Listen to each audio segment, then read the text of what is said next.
اتل ما أوحي إليك من الكتاب وأقم الصلاة إن الصلاة تنهى عن الفحشاء والمنكر ولذكر الله أكبر والله يعلم ما تصنعون ولا تجادلوا أهل الكتاب إلا بالتي هي أحسن إلا الذين ظلموا منهم وقولوا آمنا بالذي أنزل إلينا وأنزل إليكم وإلهنا وإلهكم واحد ونحن له مسلمون وكذلك أنزلنا إليك الكتاب فالذين آتيناهم الكتاب يؤمنون به ومن هؤلاء من يؤمن به وما يجحد بآياتنا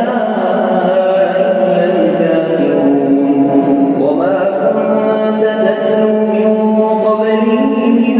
كتاب ولا تخطه بيمينك إذا لارتاب المبطلون بل هو آيات بينات في صدور الذين أوتوا العلم وما يجحد بآياتنا إلا الظالمون وقالوا لولا أنزل عليه آيات من ربه قل إنما الآيات عند الله وإنما أنا نذير مبين أولم يكفهم أنا أنزلنا عليك الكتاب يتلى عليهم إن في ذلك لرحمة وذكرى لقوم يؤمنون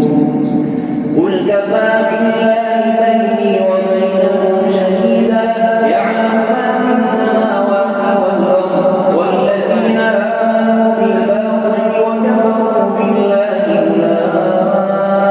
أولئك هم الخاسرون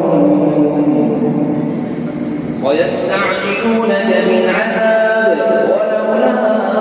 أجل مسمى لجاءهم العذاب وليأتينهم بغتة وهم لا يشعرون يستعجلونك بالعذاب وإن جهنم لمحيطة